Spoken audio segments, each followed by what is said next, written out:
ধ্বংসের পরে ভারতে আবারও নির্মাণ হচ্ছে বাবরি মসজিদ। আজ থেকে ৩৩ বছর আগে ১৯৯২ সালের ৬ ডিসেম্বর যেই দিন এই মসজিদটাকে অযোধ্যায় ধ্বংস করা হয়েছিল, ঠিক ৩৩ বছর পরে ঠিক একই দিনে ৬ ডিসেম্বর ভারতে আবারও নতুন করে বাবরি মসজিদের নির্মাণ কাজ শুরু হয়েছে। তবে এটা হলো ভারতের পশ্চিমবঙ্গের মুর্শিদাবাদে, যেই মসজিদ নির্মাণের দিন নির্মাণ করার জন্য হাজার হাজার মুসলিমরা মাথায় ইট বহন করে নিয়ে আসছে। প্রায় ৪০,০০০ মুসলমানের খাবারের আয়োজন করা হয়েছে সেদিন। ২৫ বিঘা জমির উপরে বিশাল এই বাবরি মসজিদের মতো আরেকটি মসজিদ যখন তৈরির ঘোষণা দেওয়া হলো, তখন বিভিন্ন সম্প্রদায়ের লোকেরা এই মসজিদ নির্মাণকে ঠেকানোর জন্য চেষ্টা করে হাইকোর্টে পর্যন্ত রিট করে ফেললো। হাইকোর্ট সেই রিট খারিজ করে দিয়ে উল্টো বলেছে রাজ্য সরকারকে যে মসজিদ নির্মাণে তোমাদের প্রয়োজন হলে নিরাপত্তা দিতে হবে, তারপরও এই নির্মাণে বাধা দেওয়া যাবে না। অসংখ্য মানুষ এই নির্মাণ কাজে অংশ নিয়েছে। আজ থেকে দেখেন ৩৩ বছর আগে বাবরি মসজিদ ধ্বংস করে দেওয়া হয়েছে, আর নতুন বাবরি মসজিদ এটা মুর্শিদাবাদে। বাবরি মসজিদ শুধু এই নামটা শুনেই অনেকে আবার অস্থির হয়ে যাচ্ছে। আপনার বিজেপি, কংগ্রেস থেকে শুরু করে অনেকে নাকি এটা বিরোধিতা করছে।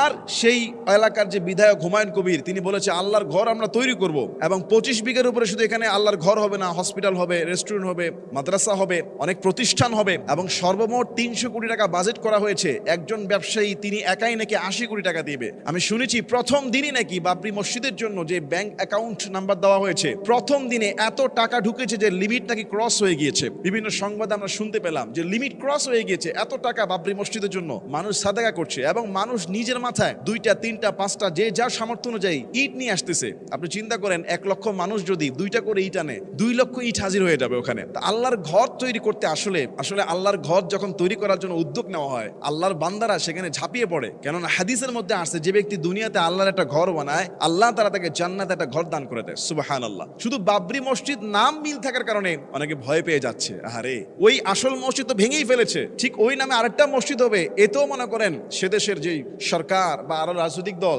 তাদের মাথা ব্যথা শুরু হয়ে গিয়েছে। ভাই সমস্যা কি? আপনারা তো একটা মসজিদ নিয়ে গেছেন ষড়যন্ত্র করে, চক্রান্ত করে ভেঙেই ফেলেছেন।